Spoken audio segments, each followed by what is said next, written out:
오늘 함께 묵상할 성경 말씀은 예레미야 19장 1절에서 15절 말씀입니다. 예레미야 19장 1절에서 15절 말씀입니다. 오늘은 10절, 11절 말씀을 읽겠습니다. 너는 함께 가는 자의 목전에서 그 온기를 깨뜨리고 그들에게 이르기를 만군의 여호와께서 이와 같이 말씀하시되 사람이 토기장이의 그릇을 한번 깨뜨리면 다시 완전하게 할 수 없나니 이와 같이 내가 이 백성과 이 성읍을 무너뜨리리니 도벳에 매장할 자리가 없을 만큼 매장하리라. 아멘. 오늘 함께 생각할 주제는 깨진 온기입니다. 본문 19장에서 하나님은 예레미야에게 이상한 명령을 내리십니다. 1절과 2절입니다. 여호와께서 이와 같이 말씀하시되 가서 토기장이의 온기를 사고 백성의 어른들과 제사장의 어른 몇 사람과 하시듬은 어기 곁에 있는 흰놈의 아들의 골짜기로 가서 거기에서 내가 내게 이른 말을 선포하여.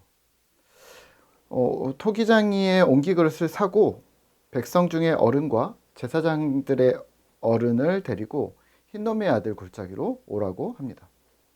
거기서 하나님께서 주시는 말씀을 그들에게 선포하라고 명령하십니다. 흰놈 골짜기는 예루살렘 성의 바깥 남쪽과 동쪽으로 이어진 골짜기였고 이곳은 예루살렘의 공동 쓰레기장 역할을 했습니다. 그리고 그곳으로 나가는 예루살렘의 남문은 그곳으로 나갈 수 있는 곳이 남문이었던 거죠. 남문으로 나가면 사람들이 쓰레기를 버리고 깨진 그릇 조각들을 버렸기 때문에 그 남문을 질그릇 조각의 문이라고 불렀습니다. 그리고 이곳의 지역명은 도벳이었고 그래서 도벳은 지역명, 또 흰놈 골짜기는 어떤 명칭, 그리고 그곳의 골짜기의 명칭으로 불렀고 같은 곳을 가리킨다고 보시면 될 듯합니다. 하나님께서는 이곳을 매우 가증히 여기셨고요. 저주의 장소라고 얘기하셨는데요. 왜냐하면 4절부터 기록된 대로 하나님을 버렸고 불결하게 했고 다른 신들에게 분향하고 무죄한 자들을 이곳에서 죽였고 또 바알 산당을 건축하고 인신 제사를 행했기 때문입니다. 실제 7장에서는 도벳 사당에서 우상에게 몰렉에게 인신 제사를 행했다고도 합니다. 그러니까 이곳 흰놈의 아들의 골짜기는 우상 숭배를 꾸준히 해왔던 대표적인 장소였던 것이죠. 하나님은 이에 대해 이렇게 저주합니다. 6절입니다. 그러므로 보라, 다시는 이곳을 도벳이나 흰놈의 아들의 골짜기라 부르지 아니하고 오직 죽임의 골짜기라 부르는 날이 이를 것이라. 여호와의 말이니라. 아멘. 죽임의 골짜기.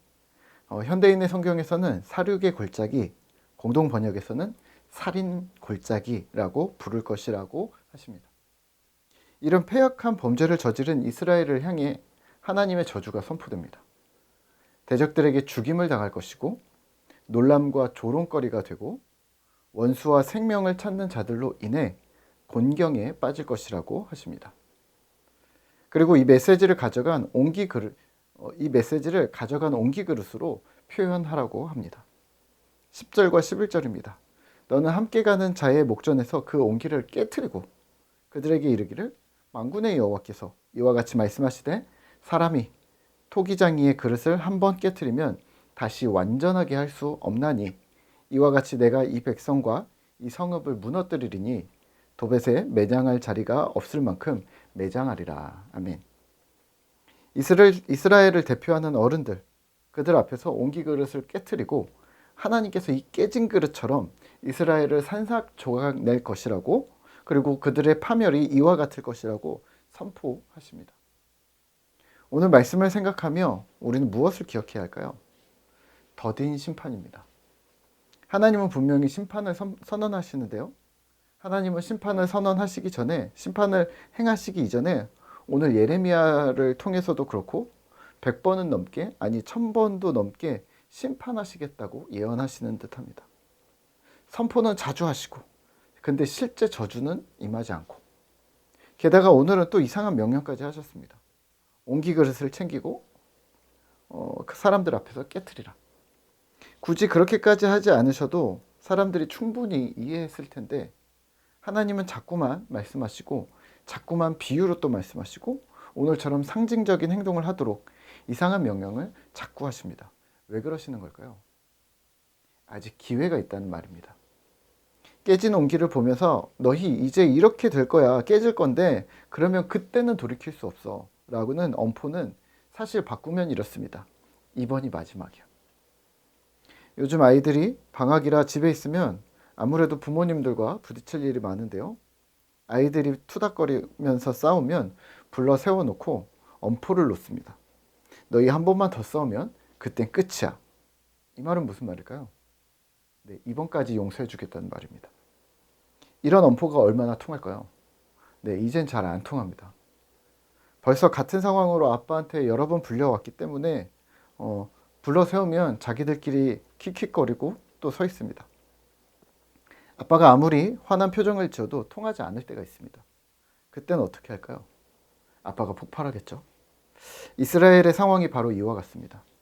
사랑스러운 아이들을 놓고 한 번만 더 기회를 주는 아빠처럼 하나님은 이스라엘을 향해 간곡히 처절하게 우상 섬기지 말고 약자를 압제하지 말고 하나님의 자신의 자녀들을 인신제사라는 그런 패역한 일들을 버리지 말고 고아와 과부와 나그네들을 돌보면서 하나님의 정의와 사랑을 실현할 것을 요청합니다.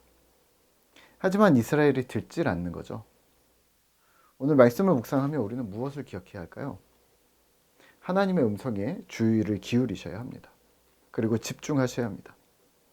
혹여 하나님의 경고를 들었다면 이번이 마지막일 거라는 생각으로 얼른 지금 돌이키셔야 합니다. 하나님의 명령, 선포 혹은 다양한 메시지를 들었다면 이에 진지하게 반응하셔야 합니다. 마지막 기회일 수도 있으니 말입니다. 오늘도 주님 말씀에 귀 기울이며 믿음으로 살아가시죠. 나의 말과 생각과 행동에 주님의 명령을 따르는 언행이 되도록 말입니다. 오늘도 화이팅입니다.